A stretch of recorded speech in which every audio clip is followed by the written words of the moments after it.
Hey everyone, it's QuickyBaby and welcome back to World of Tanks, and today we've got the pleasure of watching Anzekz playing in the Object 263. Now this is now a tier 9 Soviet tank destroyer, which I used to think quite looked like a shoe, right? This vehicle is all about frontal assault, and I don't understand why we ever needed to have the Object 268 version 4 inside the game.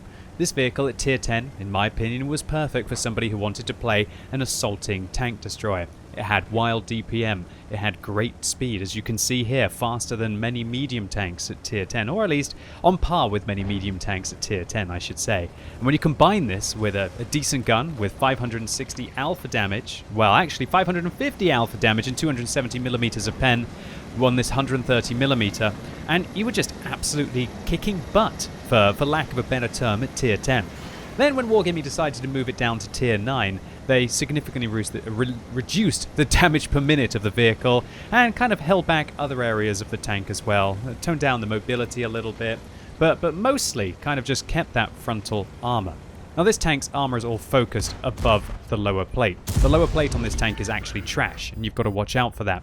If you do expose that, or even if you expose your side armor, you're not going to be having very good days in the 263. But if you absolutely, utterly just want to not give a darn in World of Tanks and just do filthy amounts of damage to your opponents, then the 263 might be the vehicle for you. Now I was really happy to see this replay on the What Replays website, because I remember when Anzekz was in the QSF clans, albeit many years ago. And so it's always lovely to commentate on players who have at least probably maybe known about my content at one period over their World of Tanks career, it just a couple of times, right? So if anyone doesn't know what the QSF community is, it's a clan of awesome. It's just like an awesome. I wouldn't call it like a fan community because that makes it sound really cringy. But I think it's just a gathering of like-minded players. And I used to play a lot with QSF, and it's definitely something that I want to get back into doing. And we played a couple months ago, but I don't know. When schedules just seem to don't work out, then you don't continue to keep up your trends. And it's definitely something that I want to get back into doing. So QSF, let's play. Let's play after ranked finishes. Let's play maybe on Tuesday next week or something. Alright, so Anzekz kicking butt here in the Object 263. Literally just grinding this T-44 along the slope, or along the banister here, or the wall, as it's probably want to be called, right? And finishes off the tier 8 Soviet medium tank. Now turning his attention to the T-25-2, who's like, he's probably like, no thank you. I just saw what you did to a higher tier medium tank. What are you going to do to me when you get there? That T-25-2 should have made better opportunities into shooting in the 263, only putting one round into the back, and it looks like it was a high explosive round at that. Maybe if this T-25-2 had been firing AP into the back of this vehicle and not HE, and now firing gold rounds willy-nilly against the front of the vehicle, they might have been able to do more and help their team out. In the end, all that happens is after 2 shots and a little bit of ramming damage, and Anzekz is way ahead in this game.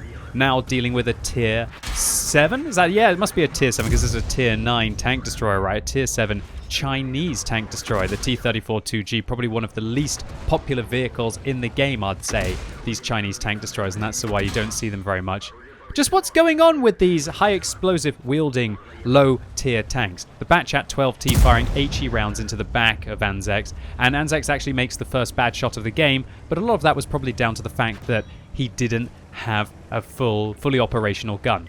Although a tank like this is definitely one that I would probably take a very rare gunner skill armorer on the vehicle, as it does lose its gun a lot as people are just auto-aiming at it. Oh, God, he's just rubbing it in right now. Anzekz, stop playing with the enemy team. What is this? In the 4 minutes of the start of this game, you've dealt nearly 6,000 damage. This would have been a great result in a 10-minute game, let alone dealing it in the first 4 minutes, and it doesn't look like he's done here as he shuts down the Batchat on 12T that was just giving him so much of a pain just a few seconds ago.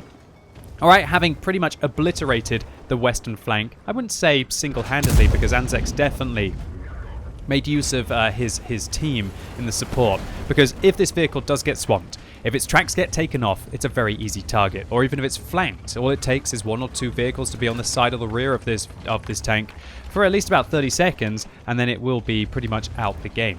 And so Anzekz definitely still having a huge round here, and doing it with mostly standard rounds inside this tank, something which I like to see. And the standard rounds with 270mm a pen are more than enough to be able to take the fight to the enemy team.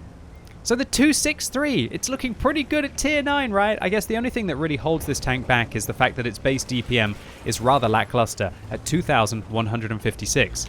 But as we've clearly seen in this battle, sometimes damage per minute isn't everything. And it's more about alpha damage, or more about mobility, or more about just a little bit of flexibility. And I wouldn't say this tank is flexible. It's only got 4 degrees of gun depression, and its gun arc is 12 degrees to the left and 12 degrees to the right.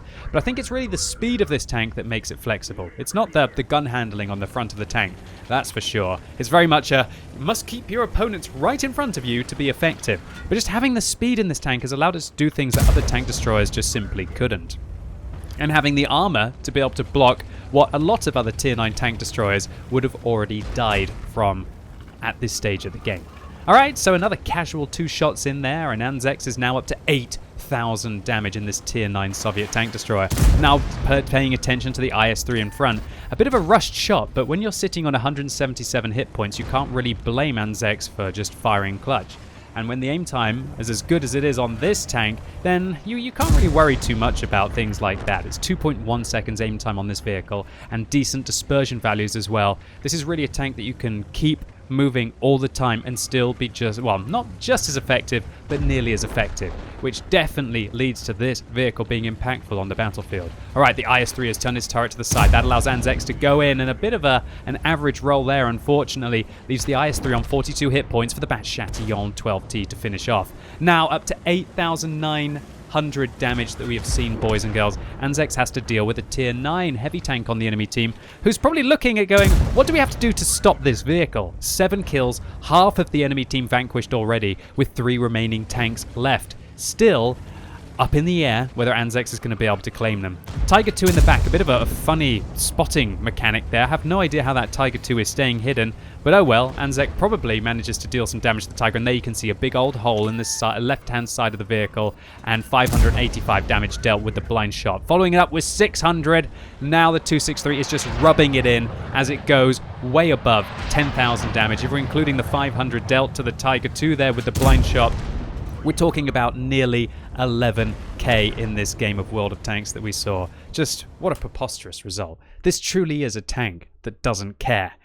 And this was also a round that, I'm going to be fully honest, made me incredibly jealous. I've never done that much damage in a tier 10 tank, let alone in a tier 9 tank. And then to see Anzekz, previously a member of the QSF community, making me jealous of the rounds that they're having.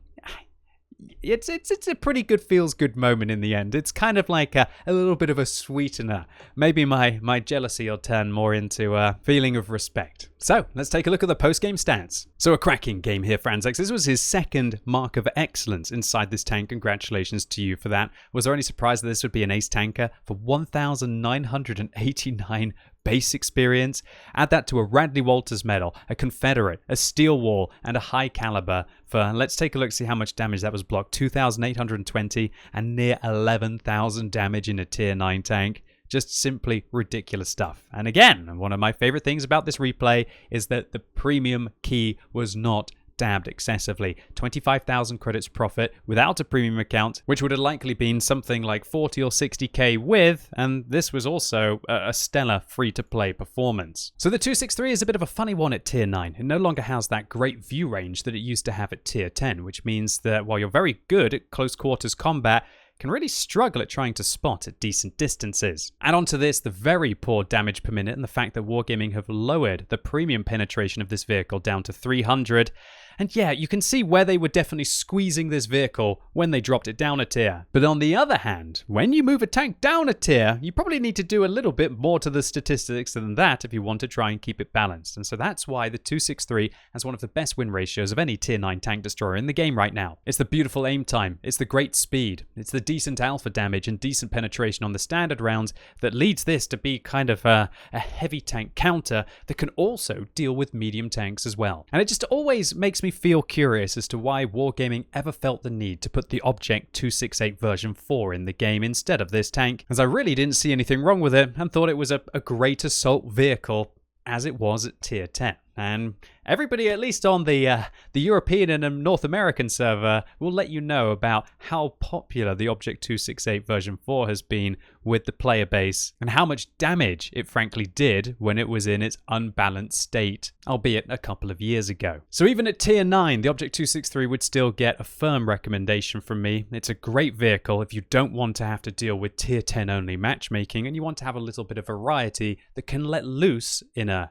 decent matchup like this, at the penalty of having to rock up and deal with tier 10 tanks that will outperform this vehicle unless the player plays a lot like Anzekz was playing here. So Anzekz, congratulations to you on a round that would make even QuickyBaby jealous, and it was my absolute pleasure to commentate on this one today. And hopefully all of you out there enjoyed this video. If you did, give it a thumbs up, and if you hated it, give it a thumbs down.